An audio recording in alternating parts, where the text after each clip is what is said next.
Eu amo vocês demais e gostaria de compartilhar com vocês uma palavra do Senhor, que o Senhor era para mim ter falado isso dia 17, só que aí o negócio era para ser dia 17/5.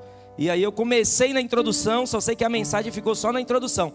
Aí eu fui ver hoje, né? Eu falei assim, Senhor, o que ontem a gente estava de viagem, eu falei assim, Deus, o que é que vamos falar amanhã? O que é que o Senhor tem, Espírito Santo? Aí ele falou assim, João, era aquilo lá que a gente está conversando. Eu falei assim, Senhor, eu vou repetir a mesma mensagem. Aí ele falou assim, não, João, é que você nem apresentou a mensagem, né? Fez só a introdução. Irmão, dia 17, quando nós falamos a respeito de Isaías capítulo 60, verso 1, lembra daquela passagem? Levanta-te e resplandece, lembra?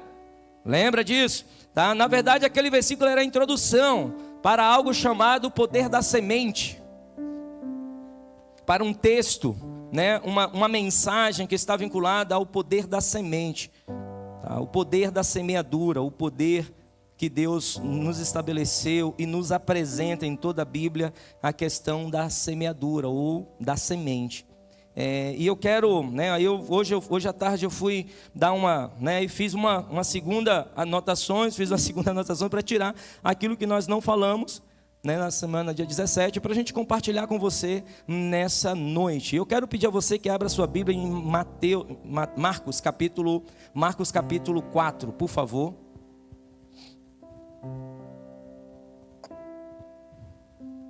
Jesus, ele falava a respeito da semente. A Bíblia, o Velho Testamento, né, fala sobre o poder da semente. Jesus não desconsidera isso em todo o seu contexto de ensino, nos seus dias aqui na terra, caminhando com os discípulos. E ele tem falado nesse último mês muito comigo a respeito disso. Nós temos ouvido muita gente reclamar ou falar ou não dar crédito para esta realidade. E eu tenho aprendido, irmãos, na minha caminhada, que a gente precisa sempre estar lembrando o óbvio. Alguns dizem que o óbvio precisa ser dito. E muitas vezes, pela correria, pelo nosso, as nossas caminhadas, a gente acaba caindo no automático do nosso próprio entendimento. E aí nós precisamos ser confrontados com a palavra do Senhor. Por isso que a importância de estarmos lendo a palavra, por isso que a importância de estarmos ouvindo o que Deus está falando sobre a terra nesses dias, através dos filhas dele, tá bom? E a importância de caminharmos como um corpo, como família, porque é aquilo que eu não estou conseguindo na minha percepção observar, no meu discernimento alcançar, de repente aquele que Deus colocou do meu lado, aquele que está na minha convivência, possa me ajudar a acessar este lugar, tá bom? Então a espiritualidade, a maturidade da espiritualidade é para que eu compreenda e eu aceite que Deus, ele não me fala tudo, ele reserva alguma coisa no outro para me ensinar. Então a maturidade me leva em consideração o outro, o respeito ao outro, e não a convicção, de que eu sei tudo. Então precisamos sempre lembrar de alguns pontos, alguns princípios que a palavra do Senhor nos ensina. Marcos capítulo 4, verso 26 ao 28 nos fala o seguinte. Acharam? Ligaram o aplicativo? Tá? Se você não gosta de ler a Bíblia, alguém botou aqui? Botaram aqui, ó. Então vamos aqui pela tradução que está aqui, ó, King James. Então contou-lhes, quem contou? Jesus, tá? Jesus estava falando com os discípulos e ele falou essa parábola para o pessoal, estava falando a respeito de reino. E aí o que acontece? Ele fala a parábola do semeador. Ele começa lá no início do capítulo 4, sobre a parábola do semeador. Depois ele fala da parábola da candeia, e depois ele entra na parábola da semente. Entenda, parábola da semente. Todas as vezes que Jesus estava ensinando sobre semente, sobre parábola, com o princípio de parábola, com a narrativa como parábola, normalmente ele não estava falando diferente daquilo que a gente acha, que Deus usava parábola, que Jesus usava parábola para ficar mais fácil do povo entender. Na verdade, o próprio Jesus fala que ele falava por parábola para o povo não entender. né? A gente acha que a parábola facilitava, mas na verdade Jesus fala assim, não, eu falo por parábola porque eles não entendem. E aqueles que querem e desejam entender, então ele revela o que ele quis dizer. É diferente, irmão. Entendeu? Então a parábola não é para facilitar o seu entendimento. A parábola é para aguçar a sua curiosidade. A parábola é para você para você buscar ele, para você falar assim, pá, Senhor, aqui eu preciso compreender. Senhor, aqui o que o Senhor está dizendo sobre isso? Porque, irmão, não é só sobre eu ler a Bíblia, entender a Bíblia, eu falar a Bíblia, eu declarar a Bíblia. Não é sobre isso, não é sobre eu falar a Bíblia, entendeu? É sobre eu estar na dependência do Espírito que escreveu a Bíblia. Não é sobre eu declarar a palavra de Deus. É sobre eu aceitar o Espírito que escreveu a palavra de Deus. Porque lembra, a Bíblia, a palavra, vamos dizer assim, né? A lei ela mata, ok? Mas o Espírito vivifica. Eu só declarar a Bíblia, ela não vai. Se eu declaro sem o Espírito, pode matar alguém. Ela pode matar alguém. Você pode usar a Bíblia e o diabo usou isso, amém? O diabo usou isso muito bem com Jesus, amém? Lembra disso? O diabo usou a Bíblia, os versículos bem colocados, bem fundamentado, bem necessário para aquele momento que ele achava que era necessário. Porém Jesus, tá? Qual é a diferença de Jesus para o diabo? Citando a mesma Bíblia. Era que um estava descansado no espírito de quem escreveu. E o outro estava usando o seu próprio espírito para falar aquilo que ele achava que deveria falar.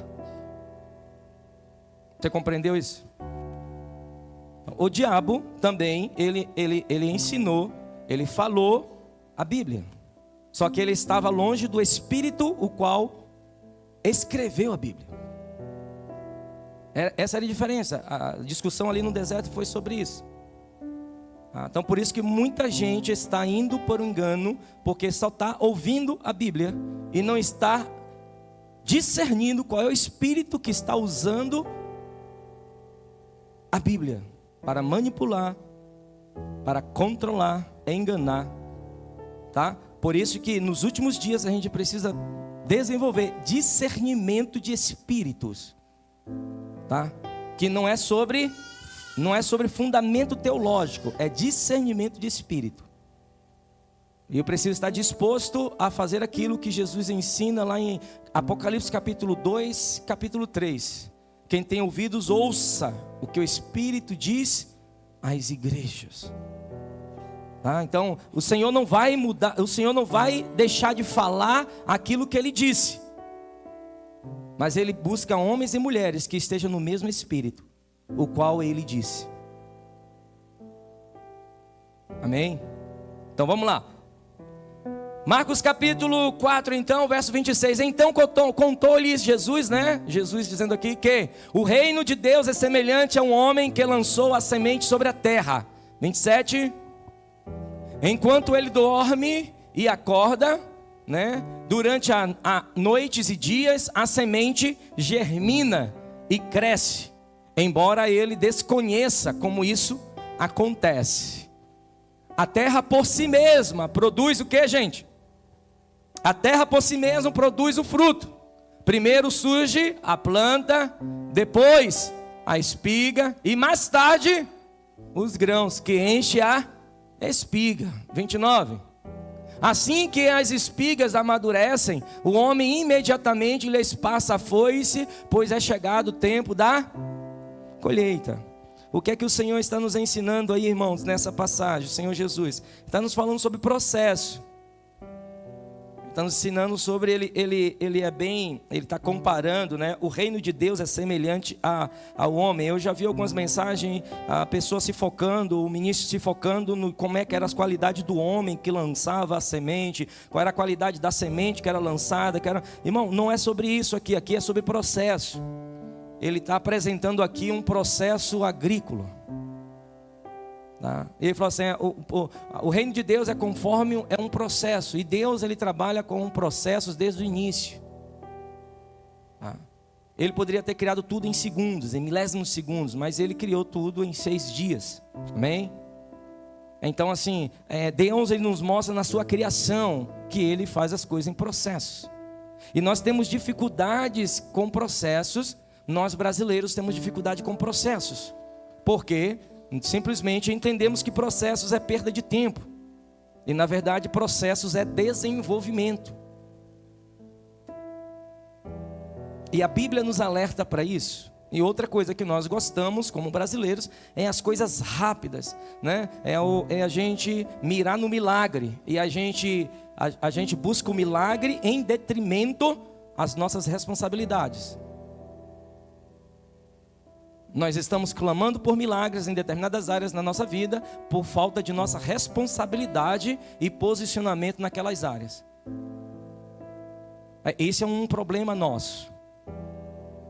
E que aí nós precisamos, né? Deus não tem nenhum problema em fazer milagres, desde que a gente aprenda com eles. Entendeu? Deus não tem problema de intervir em um milagre na sua vida, na minha vida. E quantas vezes nós nos colocamos para pedir milagres ao Senhor, e é maravilhoso, porque Ele nos dá milagres, amém? Quem crê em um Deus de milagres aqui? Quem já recebeu milagres do Senhor aqui? Eu já recebi, irmão, nós estamos recebendo todo dia, toda hora recebendo milagres do Senhor, ok? E Ele responde, porém Ele deseja que a gente aprenda isso. Aprenda que Ele busca nos deixar aqui nesta terra, para que a gente possa ser desenvolvido por Ele. E aí, para sermos desenvolvidos, maduros e manifestar, não somente querer receber milagres, mas manifestar milagres, nós precisamos passar por processos. Isso se refere a reino de Deus. O negócio é que nós estamos tão acostumados a só receber milagres e a focar tanto no milagres que nós esquecemos que os milagres é para nos ativar a ser um portador de milagres. E um portador de milagres precisa estar com seu coração descansado no Senhor. Então, se o nosso tempo de oração não deveria ser 90% pedindo um milagre ao Senhor, mas deveria ser: Senhor, me usa para operar um milagre na vida de alguém. Eu e você carregamos essa incumbência. E isso é processo. O Senhor nos falou que nós oramos, está sobre nós, orarmos por pessoas, amém? Falarmos do amor dele. Uma família salva, irmãos, um marido salvo, uma esposa salva, pode salvar a família inteira. Isso é um milagre. Une uma casa orando pela sua família, um milagre acontece e estabelece.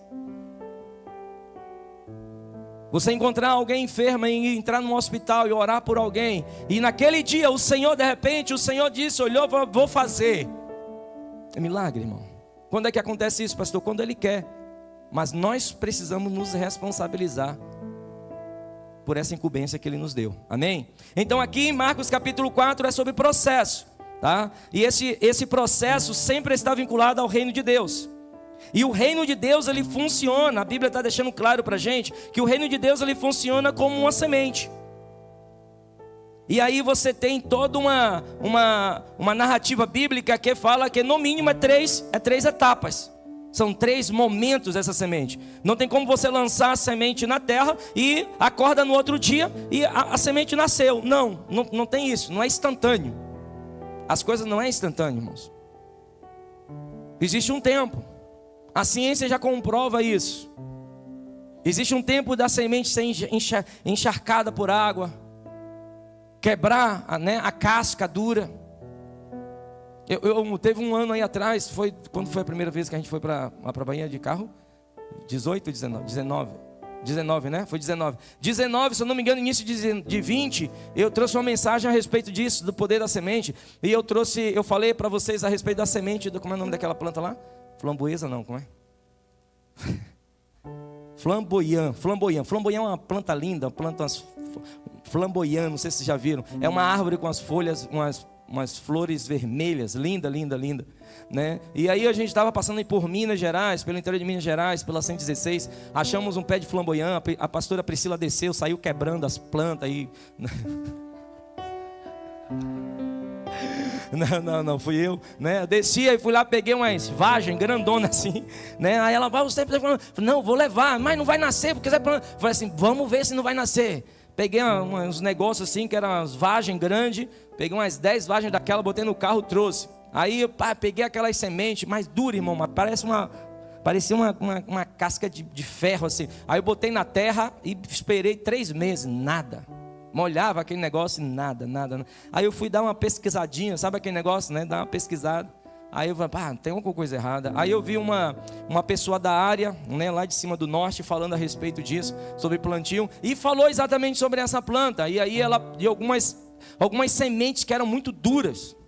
Aí ela falou que tinha que dar uma ajeitadinha, uma lixadinha em determinado lugar para que facilitasse a quebra da semente. Aí eu aprendi aquilo, aí eu fui, coloquei, mão do céu, 10 dias, o brotinho apareceu. Tinha que facilitar a água entrar na semente para encharcar, então o broto vir e as raízes crescer. Aí eu aprendi muito com aquilo, tanto que em 2020 nós falamos muito sobre sementes na casa. E o Senhor está me incentivando a falar novamente sobre isso, para que a gente aprenda que tem algumas coisas dentro de nós que precisa ser encharcado. Tem algumas sementes que o Senhor colocou dentro de nós que precisa ser encharcado. De repente encharcado por água, de repente encharcado, de repente por lágrimas, quebrantamento, perdão. Todos nós carregamos, irmãos, sementes eternas.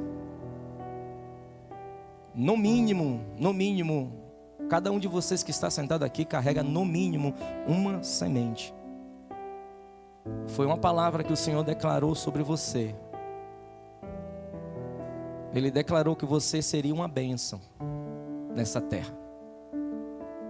Essa semente Ele liberou, você querendo ou não. De repente ela esteja tão encrostada dentro de você, dura. Lá para cima a gente chama olho de boi. Tem uma semente grande assim, que é o olho de boi, que a gente rala no chão para queimar os guri, né? O Gerson já fez muito isso. É um olho de boi, passava, esquentava, e depois pá, colava, né? Colava e ficava a marca preta lá no braço. Olho de boi, assim, dura, parece uma pedra. De repente a gente recebeu essa semente do Senhor em nós e a gente birra. A gente recebeu uma palavra, uma semente de prosperidade. Deus nos disse que nossos negócios iam prosperar. Só que aquela semente fica encrustada, fica dura. Porque eu quero fazer segundo a minha vontade. Eu quero fazer da minha forma. Aí você trabalha mais um pouco, perde, trabalha, perde. E você não compreende que a semente que foi liberada sobre você, a terra, você viu que a terra ela dá, por si só, ela produz o fruto. Porque na terra já foi declarada bênção sobre a terra. E essa terra é você. E você sendo terra, o Senhor já disse que somos abençoados, somos favorecidos por Ele. Ele já declarou que o sangue dele nos lavou e nos perdoou de todo pecado. Ele já declarou que nos tirou das garras do diabo. Ele já disse que ninguém poderá tirar a gente das mãos dele. Ele já disse que somos sacerdócio real, nação santa, povo adquirido. Ele já declarou isso. Ele já nos chamou de filhos. Ele já nos assentou a uma mesa. Então a terra, ela já está abençoada. Agora por que, pastor, não produz? Porque nenhum broto sai. É que a semente foi incrustada. De repente a semente precisa de água. De repente você precisamos nos quebrantar mais. De repente precisamos regar. Precisamos permitir que o Espírito Santo de Deus nos mostre, nos direcione aquilo que está abafando a semente. Tinha algo nessa época que eu fiz essa experiência com a flamboyant. Eu dei um monte de muda para um monte de gente.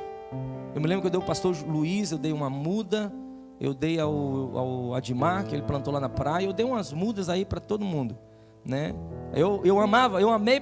Pergunta, eu tenho alguma em casa? Não, irmão, só fiz mesmo porque queria presentear. Eu falei, rapaz, essa semente funciona. Essa semente vai nascer uma árvore gigante daqui desse negocinho assim, ó, pequena. Aí quando eu fiz essa experiência, eu pegava o copinho, né? Eu pegava um saquinho. Primeiro eu peguei um copinho, botei a terra aí, fiz assim, né? Sabe, dar aquela socadinha. Irmão, não saía nada. Aí quando eu escutei a pessoa que, né, especialista da área, quando eu escutei, eu falei, pá, eu comecei a entender aquilo. Aí ela falou assim, olha, mas não pode apertar a terra. Aí eu falei, bah. Aí algumas coisas que eu não estava fazendo, que eu tinha que fazer para dar certo. E tinha algumas coisas que eu estava fazendo que eu não deveria fazer, porque não ia dar certo também. É mais ou menos na vida, irmão, espiritual. Tem coisas que a gente precisava estar fazendo em relação às sementes que Deus colocou dentro de nós, que nós não estamos fazendo. E tem coisas que estamos fazendo que nós não deveríamos fazer. Uma das coisas era socar a terra. O que é socar a terra? Na prática, é você se fechar. É você se trancar. Entendeu? É você não estar aberto para mais ninguém. Sabe quando você soca a terra? Você tira o ar de dentro, você tira a possibilidade da água penetrar. A Bíblia fala disso lá como terra seca. A terra seca é a terra, não é a terra onde não está chovendo, irmão. É a terra onde não penetra a água. É onde a água bate e escorre. Isso é terra apilada. Lá para cima a gente chama de terra apilada. Eu me lembro que meu avô era plantador de abacaxi. Tá? Fui criado no meio dos abacaxi, queridos. Lindo. Só lidando com abacaxi, né? Meu avô plantava muito abacaxi, né? E desde a minha sogra foi conquistada, né? Chupando os abacaxi lindos que eu levava para ela. A aproximação, né? Foi também, né? Pelos abacaxis, né? Então assim, eu cresci, né? Eu cresci vendo meu avô plantar e vender abacaxi. E a partir dos 8 anos de idade, a gente já estava no meio dos abacaxi, irmão. Lidando com o mesmo abacaxi de verdade. E uma vez eu tinha mais ou menos uns 18 primos. Que vivia todo mundo junto na casa do meu avô, né? As casas ficavam tudo próximo e todo mundo se reunia, porque casa de vô é maravilhoso. Quem é vô aqui? Levanta a mão. Quem é vô? Quem é vô? A alegria de vô, irmão, é vovó. A alegria de vô e vó é ver neto em casa. E assim aí, meu avô e minha avó amava demais ter os netos por perto. E aí a gente tinha uns 18 netos. E aí a gente ajudava. E meu avô, né, para ensinar, para desenvolver os netos, ele levava todo mundo para onde? Para o trabalho. Levava a gente para o trabalho. Aí ele tinha os funcionários dele, que pegavam no pesado mesmo, e ele botava a gente para aprender a lidar com a enxada, para poder lidar, para semear os abacaxi, que você tem que semear as mudas, tal. E a gente cresceu, colher, né? E aí a gente cresceu nesse meio. Desde os 8 anos de idade a gente estava envolvido com o negócio de plantio de abacaxi. Abacaxi, aipim, mamão, deixa eu ver o que mais, amendoins, milho, feijão, essas coisas tudo. A gente cresceu junto, crescemos dentro disso aí. E aí uma vez o meu avô, lá em cima chama de destocar terreno, que é limpar, tirar, tinha umas áreas de mata, isso hoje é politicamente incorreto, mas tinha umas matas, aí meu avô queria derrubar para poder fazer mais uns 2 hectares de plantação de abacaxi. Meu avô foi lá e destocou tudo, derrubou tudo para fazer uma plantação nova. E aí quem estava envolvido com tudo isso? Tinha os funcionários dele, né? Que eram os homens, né? Os homens que cortavam a lenha grossa, que limpava tudo. E a gente, os guri, puxava os galhos de mato. Mas meu avô queria sempre que todos estivessem. Ninguém comia se não tivesse com ele na roça. Era desenvolvimento de responsabilidade, querido. Não, isso não machucou a gente, não frustrou, não teve ninguém que virou. Não. Todo mundo hoje trabalha, todo mundo hoje estudou, tem os seus negócios. Todo mundo bem, graças a Deus. Não matou ninguém. Aí o que aconteceu? Quem estava envolvido nesse de estocar e puxar os galhos do mato?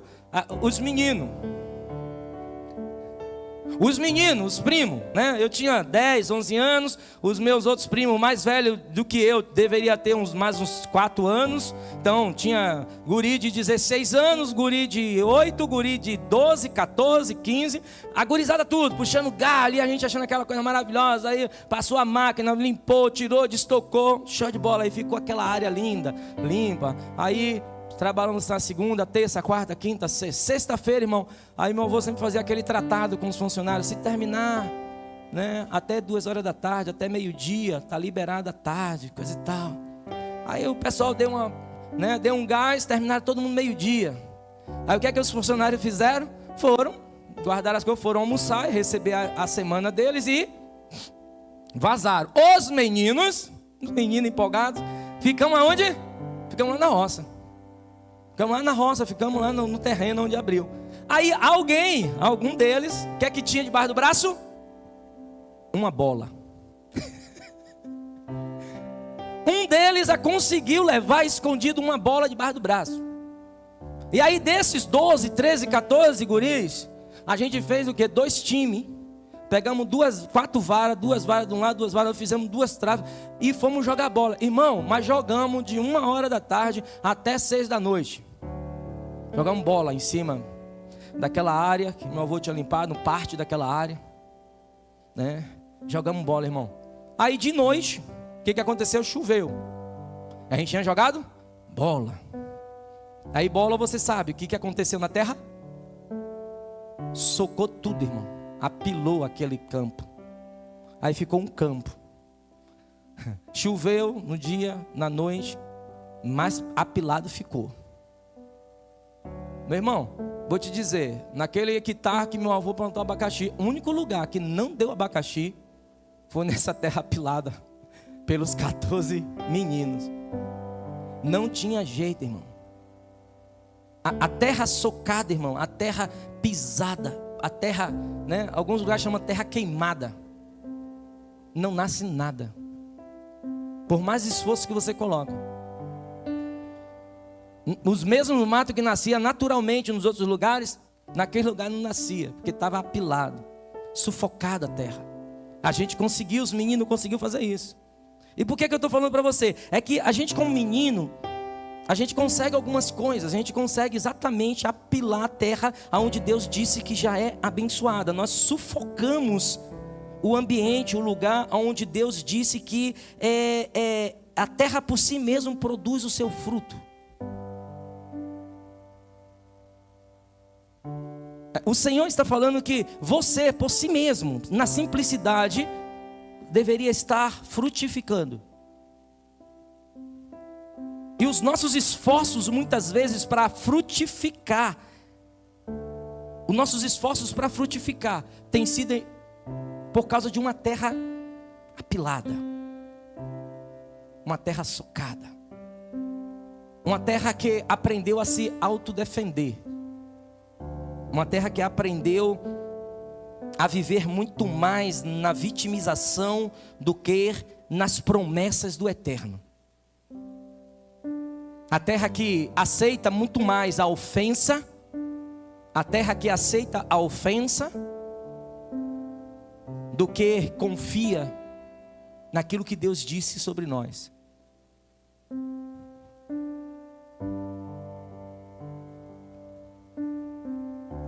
A semente, ela carrega, irmãos, uma carga de poder nela mesma. E a terra, ela já tem a garantia pelos céus de que ela vai, por ela só, ela produz. Esse processo que em Marcos nos comunica, é o mesmo processo que Paulo ele fala em 1 Coríntios capítulo 3, verso de 6 a 7, que ele fala, um planta, outro rega, e Deus dá o crescimento. É o mesmo processo.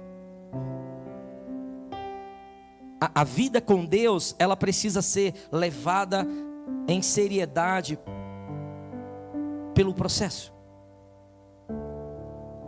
E muitas vezes, irmãos, nesse processo, o silêncio de Deus não nos fala, não nos diz, não afirma que Ele está aprovando ou desaprovando. E muitos de nós, como aqueles meninos de 13, 14 anos, apila a terra de tal forma que começamos a entender que o silêncio, o não vermos as sementes, não vermos as promessas prosperarem, não vermos a nossa vida avançar, nós achamos que o que estamos fazendo está sendo desaprovado por Deus, ou o que estamos fazendo o que não estamos fazendo está sendo aprovado. E aí a gente entra numa simbiose, uma loucura pessoal de sempre estar buscando fazer alguma coisa para alcançar alguma coisa em Deus. Aí entramos nas barganhas com Ele. Só que o silêncio de Deus, irmãos, o silêncio da semente em nós, não quer dizer que não está acontecendo nada, porque Deus ele trabalha em silêncio. Muitas vezes o Senhor, quando fala que o semeador ele lançou a semente e ele foi dormir, e de repente um dia, uma noite, um momento, quer dizer um tempo determinado, um tempo específico, a semente então eclodiu. Não era no tempo do semeador, não era no tempo do controle do semeador. O semeador não podia fazer nada, ele foi fazer o quê? Foi dormir. Em outras palavras, ele foi descansar. Ele sabia que ele lançou a semente sobre a terra, e que naturalmente a terra vai devolver aquilo que você plantou. Pega isso na sua cabeça, a terra vai te devolver aquilo que você lançar. E uma das coisas que já foi lançada na sua vida foi a semente da palavra de Deus. Ele já declarou algo sobre você. Muitas vezes nesse processo de germinação da semente, ela não cria nenhuma zoada. Irmão, quando a árvore está grande, o vento bate, você vê as árvores, o som do vento passando pelos galhos, amém? Pelas folhas, você escuta. Se você tem árvore, lá em casa a gente tem umas 2 árvores no quintal, e aí uma fica perto do telhado. Quando está ventando muito, o galho passa lá em cima, né, do telhado. A gente sabe que tem uma árvore ali, a gente sabe que está ventando, tá bom? Então assim, a semente em si, quando ela está no processo dela, ela está em silêncio, mas está acontecendo. Mas nós, como bons pentecostais, quem é pentecostal aqui? Quem é pentecostal aqui? Né? Cadê, crente? O resto não é, né? Então vai ser, no nome de Jesus. O que é pentecostal, pastor? O que é ser pentecostal? É crer naquilo que Deus fez no dia de Pentecostes, irmão. Amém? Naquilo que Deus fez, não que Deus fará. A gente só se engana ali, né? A gente está esperando que o Pentecoste aconteça novamente. Não, isso é engano. O pentecostal crê que Deus fez, derramou o Espírito dele no dia de Pentecoste, está sobre nós, manifestando graça, misericórdia, dons, talentos, todos os dias. E ele faz umas loucuragens em nós e através de nós. Amém? Então assim, nós como bons pentecostais, nós gostamos de zoada. Nós gostamos que o pastor grite. Por mais que tem uns irmãos aqui que não gostam, mas tem outros, a maioria pastor tem que gritar, né? E aí, como pentecostal, a gente gosta de zoada, a gente gosta de barulho. Lá em casa, né? Lá em casa, por incrível que pareça, a minha esposa, ela não gosta de barulho nenhum, irmão. Eu fico louco. Irmão, uma mulher que vê negócio no zero, no mudo, cuidado com elas.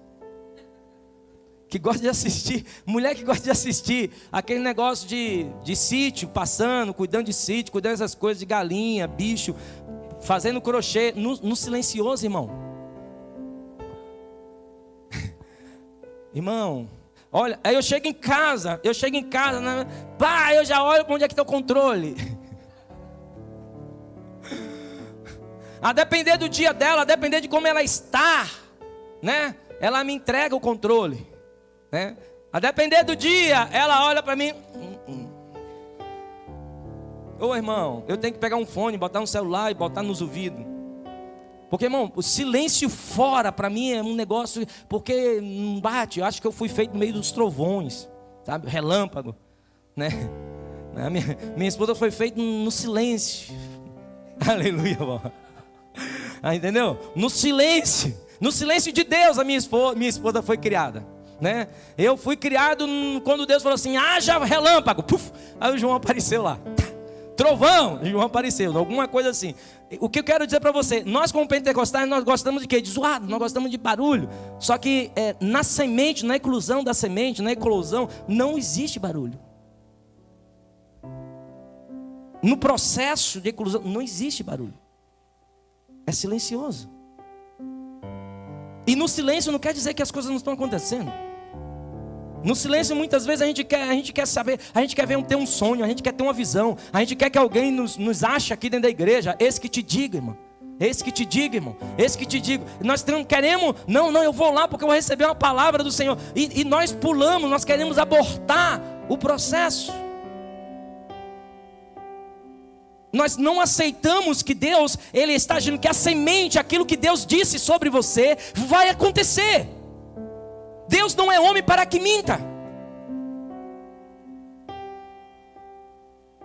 Aquilo que Ele disse, que a sua família será salva, vai ser salva. Se Ele te disse que os seus negócios vão prosperar, vai prosperar. Se você receber uma palavra de graça, de misericórdia sobre você, sobre a sua casa, assim será. Agora nós temos uma dificuldade, nós queremos, a gente quer o barulho. E aí a gente aborta o primeiro processo, a gente aborta a saída da semente. Porque eu também, não sei se você já fez isso, eu fiz isso com essas sementes lá, da Flamboyant. O que é que eu fiz? Quando passou 15, 20 dias, não via nada, só aqueles copinhos. Molhava todo dia, não vinha nada. Falei, mas meu Deus do céu, está amarrado. Aí eu orei pelos copinhos, nasça, frutifique. Eu tenho uma palavra sobre mim de multiplicação. Vocês têm que nascer. Irmão, eu fiz isso, né? E os copinhos lá, tinha uns 20 copinhos, nada eclodiu, 20, 30 dias, nada. Aí o que a gente faz? A gente vai lá cavocar a terra. Óbvio, quem nunca plantou alguma coisa, comprou aquela semente velha lá na agrícola lá. Aí... E aí você joga lá, não brota nada. Vai lá, cava, deixa eu ver as sementes. O que é que você fez? Matou a semente. Se ela estava no início do processo, se as raízes, as primeiras raízes dela ali estavam saindo, quando você futucou ela do lugar, esquece. Isso acontece com o plantio de milho, isso acontece com o plantio de feijão. Meu avô mandava plantar, a gente plantava feijão e milho. E aí o que acontecia? Ele proibia os netos, porque o meu avô tinha muito neto. Aí os 14 que moravam por perto da casa dele, ó, lá vocês não vão, seus filhos da mãe de vocês. Entendeu?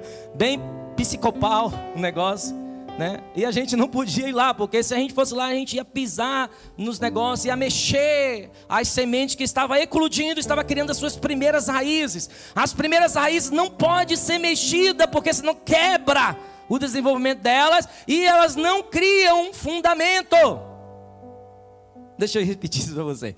As primeiras raízes que eclode de uma semente dentro da terra, ela não pode ser mexida, porque elas são sensíveis e qualquer mexidinha na terra vai quebrar. E quebrada, ela anula, ela apodrece, aborta o processo. Aí meu avô brigava com a gente, pra gente não ir lá nos coisas de feijão. Aí depois que saía aqui o feijãozinho, aí depois, engraçado que depois que o feijãozinho saía, o brotinho estava desse tamanho, saía da terra, puf, aí ele não podia ir, só olhem para o chão para não pisar. Mas não, você podia passar do lado do pezinho de feijão, do pezinho de milho, podia passar ali, agora você podia apilar e não acontecia, o bicho continua crescendo, por incrível que pareça. Agora você podia chegar do lado dele e fazer assim, ó. Pisava, dava uma piladinha na terra e não tinha problema nenhum. Por quê? As raízes estavam fundamentadas, as raízes tinham se desenvolvidos. Só que a gente não aceita isso na nossa vida espiritual. Nós ficamos escutando algumas coisas, como por exemplo, de botar pressão em Deus, em determinar para Deus. Deus vai ter que fazer, porque Deus vai ter que fazer, porque Deus vai ter que fazer na minha vida. E Deus está falando, filho, só respeita o processo. Filha, só respeita o processo. Aí você dá a sua vida para alguém ficar mexendo. Você dá a sua cabeça para alguém orar por você. Você fica entrando e saindo em lugares para as pessoas ficarem mexendo com a semente. E sabe o que acontece? Cada vez que mexem nessa semente, quebram raízes de fundamento. E ali aborta. E nós estamos falando isso para uma casa que muitos de nós viemos de processos que foram abortados, processos que foram estagnados. Porque permitimos que alguém mexesse nas primeiras raízes.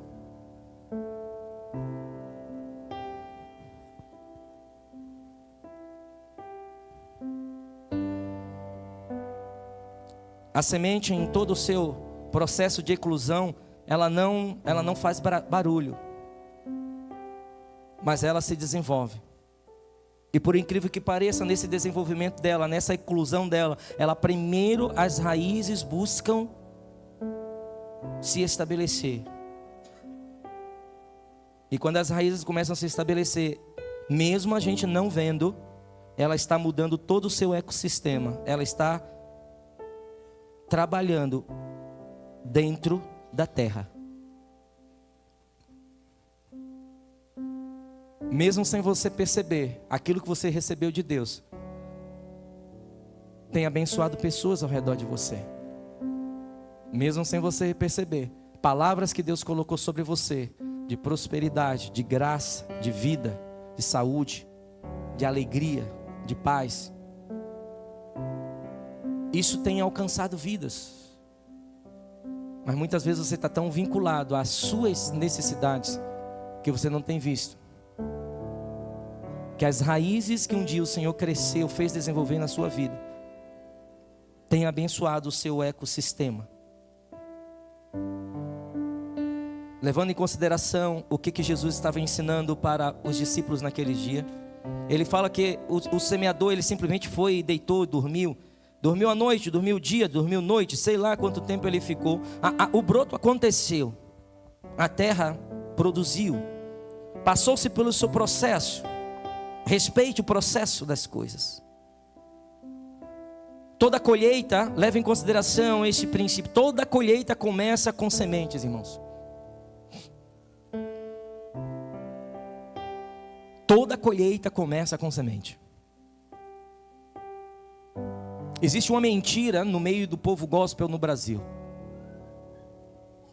É que a gente se especializou em pular processos. Irmãos, nós podemos acelerar processos. Nós podemos aprimorar processos. Podemos trabalhar no processo. Mas não há como eliminá-lo. Não tem como. Se pensamos em colheita, seja a área que você pensar, seja a área que você está orando, seja em que for, você precisa lançar sobre a terra a semente. Quem deseja aqui uma família alegre, uma família feliz ao redor da mesa, uma família graciosa, uma família maravilhosa diante de Deus. Quem deseja isso, levanta a mão. Levanta a mão. Quem deseja isso? É semente.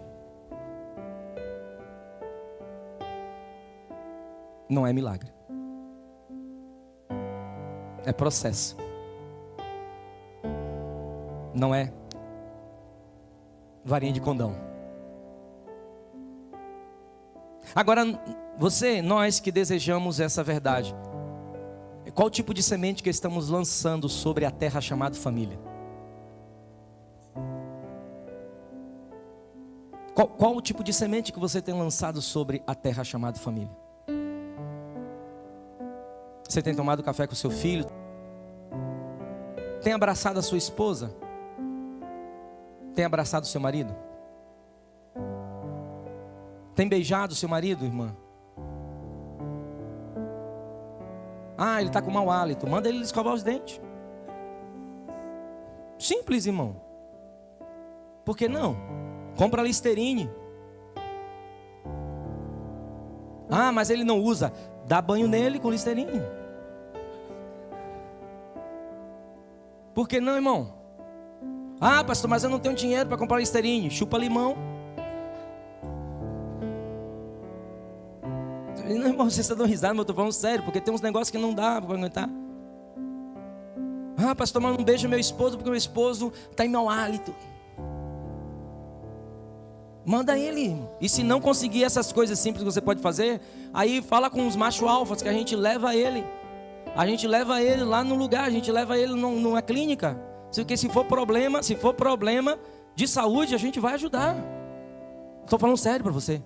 Não estou dando risada, brincando não. Falando sério. Tem situações que é saúde e a pessoa não sabe. E se você não falar, você como esposa, você como esposo, vocês vão quebrar uma relação, vão quebrar um princípio. Vocês não vão colher nada na área da família. Por causa de algo tão simples, resolutivo, prático. Você vai deixar o diabo acessar a sua família, tirar a sua colheita, matar a tua semente, socar a sua terra, por causa de você estar com vergonha de falar para ele para escovar os dentes, usar um Listerine ou ir em uma clínica. Pelo amor de Deus. Aí a gente quer lidar com principados, potestade, Exu isso, Exu, não pode falar. A gente tem que lidar com isso, com aquilo. A gente quer lidar com um monte de coisa e a gente não tem coragem de lidar com uma dificuldade do outro que dorme conosco.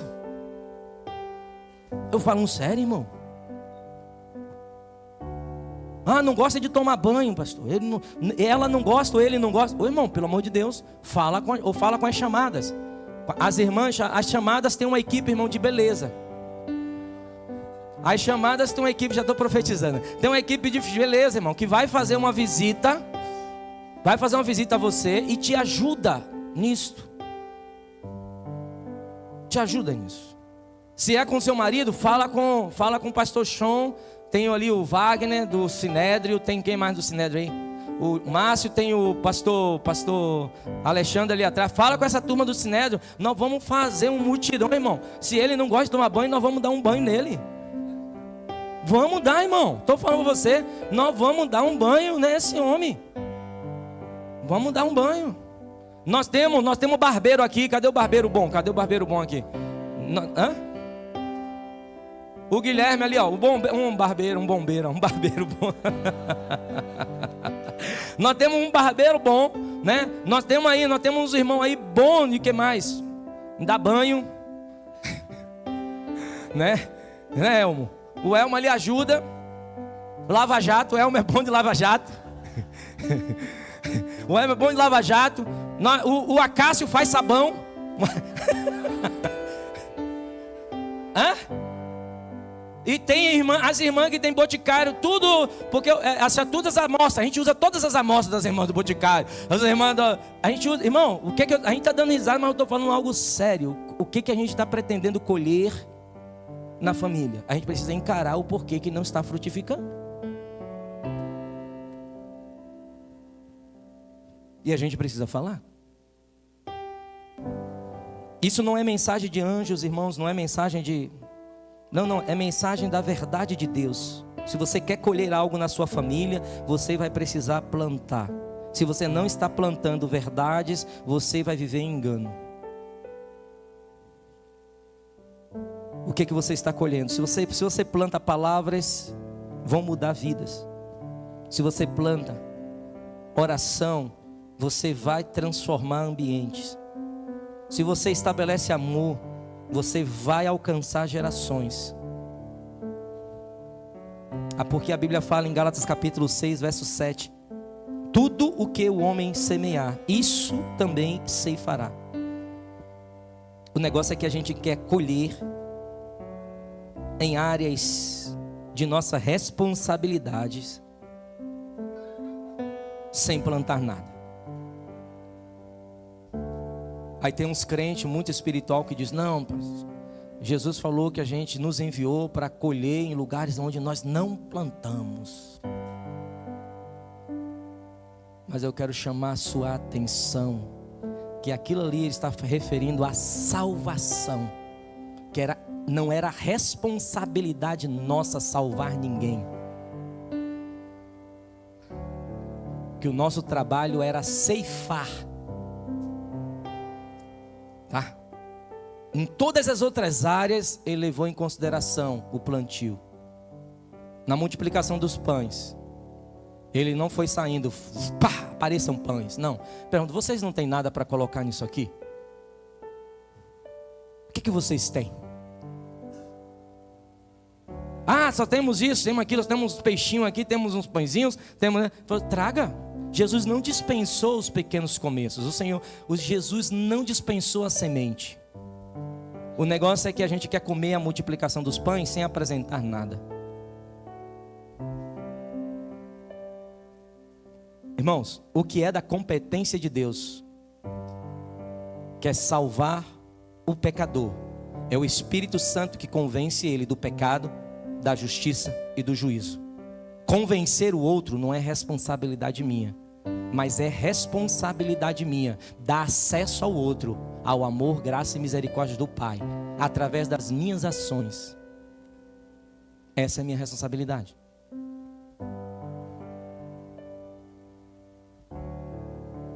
O crescimento acontece sempre, meu, mesmo quando nós não estamos vendo. Eu já falei aqui, continue orando, continue servindo, continue acreditando, mesmo nos momentos mais difíceis. O silêncio de Deus nunca significa a ausência dele. Jamais, jamais. E foi isso que quebrou os judeus nos dias de Jesus. Porque os judeus acreditavam que Deus terminou o trabalho dele no 7º dia. Eles passaram praticamente quase 3.000 anos acreditando que Deus não trabalhava, Deus não fazia mais nada, Deus não estava mais na terra, Deus estava muito longe. Esse foi o problema dos judeus nos dias que Jesus veio.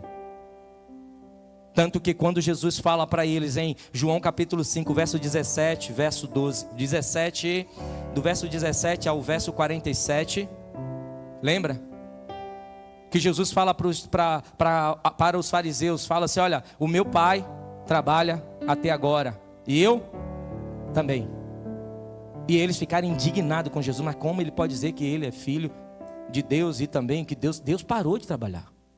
No 7º dia, ele encerrou tudo. E Jesus falou assim: não, o Pai, a obra da criação, da divindade, Deus, terminou lá no 6º, 7º dia, ele descansou. A obra do Pai começou no 8º dia e não terminou. A obra do Pai permanece até hoje. Eu não sei, de repente você precisa levar em consideração que o silêncio em algumas áreas na sua vida hoje não quer dizer que Deus não esteja contigo.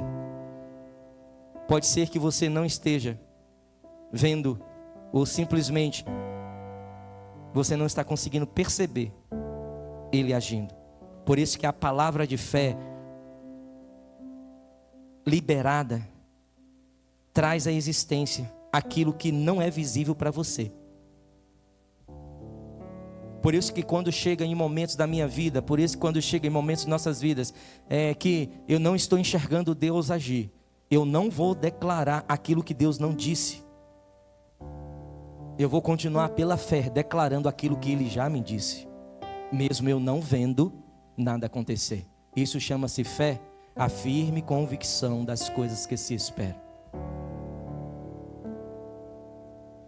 E quando você usa a sua boca para liberar palavras de fé, você traz à existência. Para quem, irmãos? Primeiro, precisa existir para você. Não adianta existir para o outro se você não quer enxergar.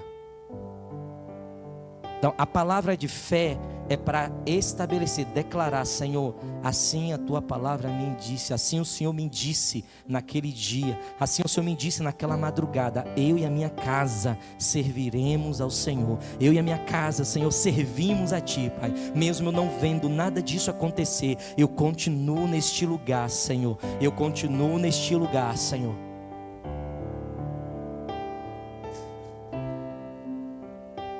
Existe tempo para cada etapa, irmãos.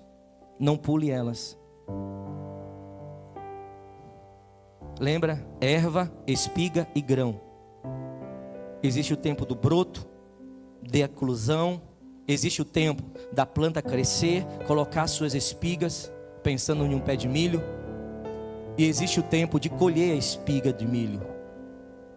Quando o broto aparece, não tem como você ali procurar milho, irmãos. Por mais que na genética da semente é milho que você plantou, não tem como você querer colher milho no dia seguinte, irmãos. Isso não é fé, isso é loucura. A fé exige você respeitar processos, e processos exige que você leve em consideração algo chamado tempo, time. A sua esposa tem um tempo, o seu esposo tem um tempo, seus filhos têm um tempo.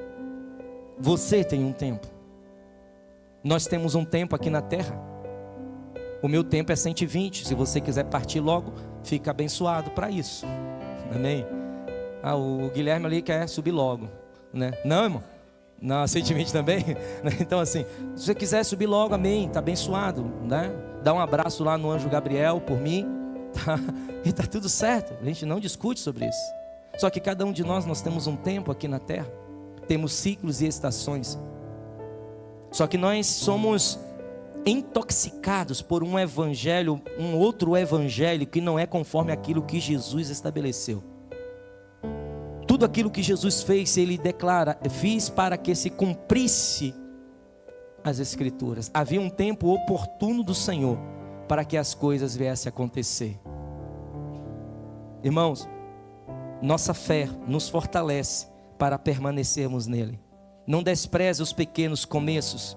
Palavras são sementes, queridos. Não esqueça disso. Cuide com aquilo que você está plantando com palavras em sua casa. Cuide com aquilo que você está plantando com palavras para os seus amigos, seus irmãos, ambientes de trabalho. Cuide com o que você está falando. E eu quero dizer mais ainda, muitas coisas você está colhendo por aquilo que você lançou sobre a terra de palavras, bons e ruins. E por incrível que pareça, a Bíblia fala que nós vamos prestar conta de nossas palavras torpes. O que é palavras torpes? São palavras que vêm de um entorpecimento da consciência humana. São palavras que a gente falou do nada. A gente falou, eu estava indignado, eu disse isso. A Bíblia fala que nós vamos prestar conta, irmão. A gente acha que quando a gente morrer que a gente vai prestar conta. Não, irmão, nós vamos prestar conta aqui ainda. Aqui ainda, irmão. Como? Quando você abriu a sua boca na brincadeira, ou irritado, ou simplesmente em um momento de situação, você falou: você não presta para nada. Você falou isso para o seu filho ou sua filha. Você vai prestar conta, irmão. Aqui na terra ainda, você vai ter que ajudar o seu filho, a sua filha, a sair do lugar onde você colocou, chamado prestar para nada. Aí você está trazendo ele para a igreja, ou levando ele em alguma igreja, ou levando ele para receber algum passe, fazendo alguma reza, acendendo alguma vela, para que ele deixe de não prestar. Aí você procura a religião para sanar a sua irresponsabilidade. Aí você está procurando um milagre em detrimento à sua responsabilidade. Aí não acontece, irmão. A Bíblia me ensina que você precisa reconhecer que você liberou palavras que destruíram a vida do seu filho e a sua filha, que botaram ela ou ele em um trilho diferente daquilo que Deus disse para ele. Você precisa reconhecer que você usou suas palavras como sementes malditas sobre uma terra que já era abençoada. O Senhor não disse que o seu filho será abençoado, Ele disse que já é, a terra já produz por si só. Quem foi que estragou a terra? Chamado seu filho ou sua filha? Você. Aí a Bíblia me ensina um caminho, irmão. Um caminho que reconhece que você errou. Pede perdão ao seu Deus. E assuma a responsabilidade de fazer diferente com seu filho ou sua filha. Procura ele, procura ela, abraça, confessa, eu errei. E eu retiro a minha palavra, essa palavra que eu liberei sobre você.